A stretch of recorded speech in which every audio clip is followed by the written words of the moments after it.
Chris here and welcome back to another video. So today we're back here for another Real to Sims build, and today we're going to go ahead and build this Spanish family home. So if you'd like to go ahead and download it for yourself, it is up on the gallery now.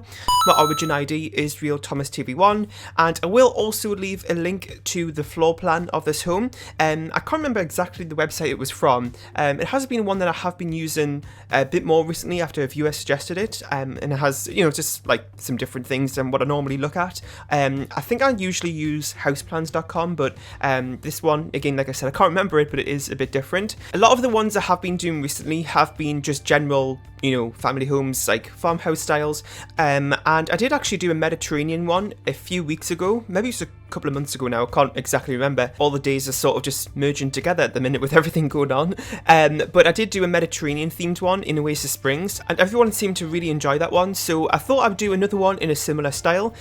So, you know, I don't exactly know, what Spanish sort of architecture is like fully. I kind of just used, Google Images to get inspiration of Spanish interior design, but you could have a home like this in Oasis Springs and be very traditional, or can be very modern, so I don't really think there's one thing you can do for it. I kind of went for very sort of traditional things in some areas, like the tiling especially. The tiles are very sort of Spanish inspired, I would say, that I used like in the backsplash of the kitchen and in the bathrooms as well, but there may be some areas which are I guess slightly more modern, or just a little bit more on the more updated style look. And I do that for a few reasons, but also just because I'm not that familiar with Spanish interiors. So the more videos I do and more builds I do with this sort of style, I imagine I'll learn a lot more about it. But yeah, I'm still really happy how this build turned out, and they actually spent quite a lot of time on this build for Real to Sims builds, because normally I will find the floor plan and replicate it as much as I can with all of the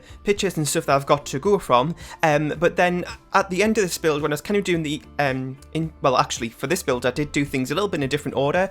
I did some of the exterior, and then I actually decorated the entire interior, and then I went back at the end and did all the exterior furnishings and the landscaping and stuff. And it was when I was doing the exterior furnishings and just bits like that, like landscaping, I was just adding in a lot more than what was actually given in the floor plan. So that was just for the reason of really liking this build. So I thought I'd go a little bit more above than what I was given in the floor plan pictures. So I suppose that makes this house a little bit more interesting to play in, which is always a good thing. So in terms of like the details of the build, as I haven't mentioned that yet, it is built on a 50 by 50 lot in Willow Creek in Oasis Springs, and I know 50 by 50 is quite big for this kind of home, or being like a bungalow, but I'll explain that in a minute. And it came in at 208,809 simoleons, and it has 3 bedrooms and 4 bathrooms. And then for the packs I did use quite a few. So for the expansions I used all of them apart from Get to Work, I think. Let me just double check. Yeah, I did. And then for the game packs I used Jungle Adventure, Parenthood and Dine Out. And then for the stuff packs, I used Laundry Day and Perfect Patio stuff. So, quite a few expansions, but not so much of the other types of packs. And also the bedrooms today, I did do a kids room. As you know, kids rooms aren't really my favourite things to do. I do kind of like my bedrooms being fairly sort of neutral, because I kind of like that clean sort of updated look. But also as well, I find it sometimes easier just to make the bedrooms neutral, so then you can take the home and then personalise the bedrooms to the family that you're playing with. As obviously I don't know what Sims you're going to use for this home, so that's why I do that normally. But every once in a while it is kind of fun to just do a kids room and use colour and stuff in the builds, so that's what I did here. So it's a very neutral kids rooms though, but we'll get onto that a little bit later, and we'll talk about that then. And then it is actually kind of like another sort of guest room kind of thing. It doesn't really have anything in terms of personality with that one. And then the master bedroom, which I really love. And also, like I say a lot with these Real to Sims builds, what I notice is that in the floor plans, the master bedroom is kind of like a big part of the home and takes up a lot of the space of it. So there's like the master bedroom, and then there's a master bathroom attached to that, and then a huge walk-in closet I've noticed as well with a lot of these floor plans. So it's kind of like a master wing of the home actually. So it's not really that practical, I suppose, having a big room for like a walk-in closet, because we don't need that in The Sims and we can't use that.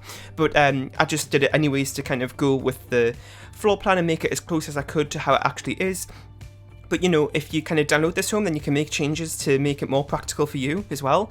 And like I said before about the lot size, so this is a bungalow. It is just one story, and I do know that a lot of people like to play in these homes a lot more, because it's very easy just to move the camera around. I know I do a lot of mansions as well, and personally I don't actually play in mansions. I know I love to build them, but I don't like playing in them. I actually like playing in these homes as well. But yeah, so you know, 50 by 50 lot is quite big for a bungalow, I would say. I did try this on a 40 by 30 to begin with. Normally what I do is that I'll kind of count how many tiles I'm going to need before I start going into game and doing it, and then I kind of look at the lot size and see which one fits best. Sometimes I'll do it so it's kind of like the house is taking up most of the lot, and then sometimes what I'll do as well is so there's a bit of extra space so you can have like a backyard area and stuff like that. So I did start building this on a 40 by 30 and then I moved it to the 50 by 50 instead. So it means that there's a lot of extra space around the lot. But then again, I kind of like, if I did it on the 40 by 30, you wouldn't really have that nice backyard area that I made. So I suppose it's kind of a bit too big for this home, really, this lot. But I think in the end, when you think about the backyard space, I think it works out well. So there's a lot of space around the lot that you can use. I didn't go too crazy in terms of doing loads of outdoor furnishings, since I didn't really have anything to go from anyway. But there is a nice big pool area, which wasn't in the floor plan, but I thought I'd include it anyway. And because it is a very hot climate, I thought you'd want a pool. And then I put a few other activities and stuff around as well, as you'll see later on. And this is the first bedroom we're working on here. Now this one isn't the master bedroom, but I think it is kind of big enough that it could be, and it has lots of things going on in here as well. It has its own study area. There is a separate study too at the front of the build, but you know, sometimes I think it's nice to have your own as well, so I did that in this room. And I went for a really dark colour scheme. That's sometimes what I have trouble with when it comes to really sort of specific themes for builds, like this one today being Spanish, is trying to find like interior wallpapers to use. I did end up going for jungle, was it Jungle Adventure? I think I did on the exterior at least, and then I used the Jungle Adventure tiles as well quite a few times throughout this build. And then it was when I was doing the bedrooms and stuff, I wasn't really too sure what to do, so I just tried to choose colours that kind of work well with what I was going for. So it's kind of a mix of mostly being darker colours, I would say, but like the master bedroom's actually kind of got a lighter colour scheme, so you know, it's a bit of a difference. I think it's, well, actually I think it's nice to not have the whole house being one colour, but mostly it is darker. So also just another random thing you may have seen on Twitter the other day with all the sim gurus just posting these random letters, and it did actually spell out Future Cube, which is kind of interesting. I know it's one of those items in game that we don't really pay attention to, and I haven't really looked into this that much really and what this is all about. I'm kind of behind on that news, but it does seem like it could be a hint towards like a futuristic pack. That's what a lot of people have been saying, and I think that'd be really nice because it's not exactly my playstyle, that type of pack, but with, you know, in terms of build mode, I think it'd be really great, because I think there's a lot of kind of futuristic and modern things you can put together, and I really love doing modern themed interiors as well, so I think that pack would be quite good for me actually. I know people ask me as well like what sort of packs I want and what I'm expecting and things like that, and really I don't have much of a wish list. It was definitely different when I was more of a game player, but now that I'm a builder primarily over the last couple of years, my kind of wish list for the Sims has changed quite a bit.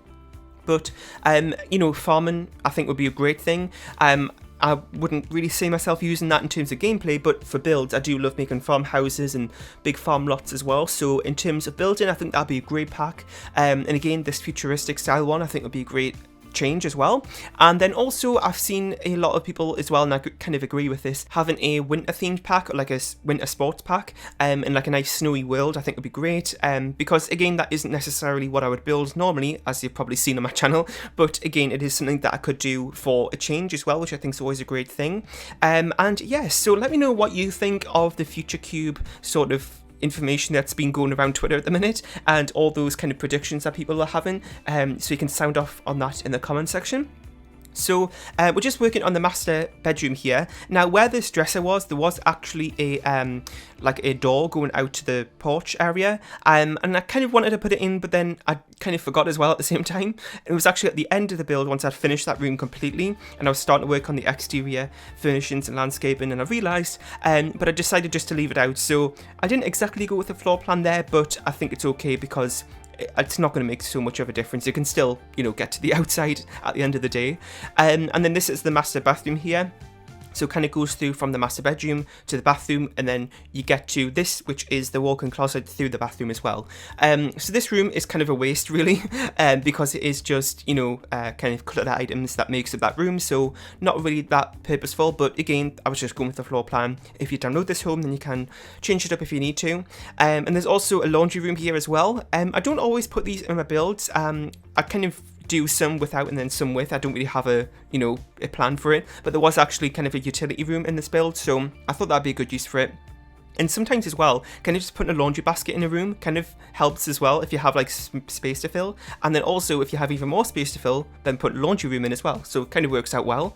There is a garage in this build, which I actually did last. So I didn't actually record that on screen though, because I do my garages all the same. I didn't really think it was that interesting.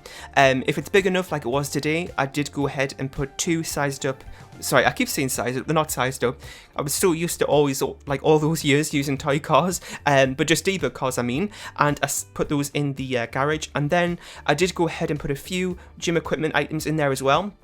And I actually put a foosball table in from Get Together. I think it's just like a random sort of another activity that kind of would work well in a garage, I thought. So I put that in there. And yeah, so we're just working on the landscape now. So as you can see, I did put some grass in.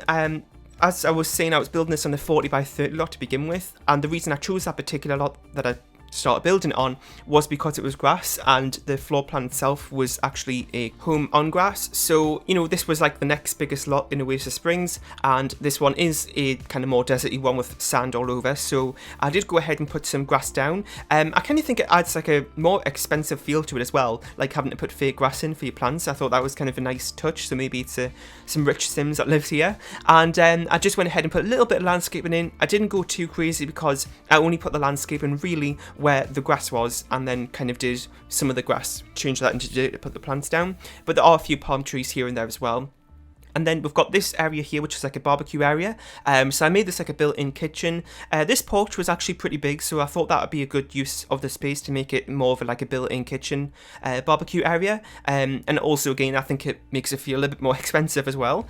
And I also just put a chess table in there. No reason I did that really. I was just placing down an easel on the porch, and then I saw a chess table within that menu. So I thought that would be another little extra thing to put in the build somewhere, so I did that there. A nice big pool area too, and I just kind of put some fancy decorations around there. There's also an excuse to use this here, which is from Jungle Adventure, that little fountain. I really love that item actually, but of course, you know, with doing farmhouses and family homes all the time, it doesn't really fit in that well. It's only in like, I would say Selva Dorada or Oasis Springs you can really use that. I suppose there's other areas you can use it, but that's kind of what comes to mind. So, you know, I don't build in those two worlds that often, so I thought that would be a nice change to do, so I did that there. And now we're on the screenshots, so I really hope you enjoyed. In the comment section down below, let me know about what you thought of this build. If you have any more suggestions for the builds or any other Real to Sims builds that you want to see next on the channel, then let me know about that as well. You can go ahead and download this build from the gallery. My origin ID is RealThomasTV1, and I'll see you all next time. Bye!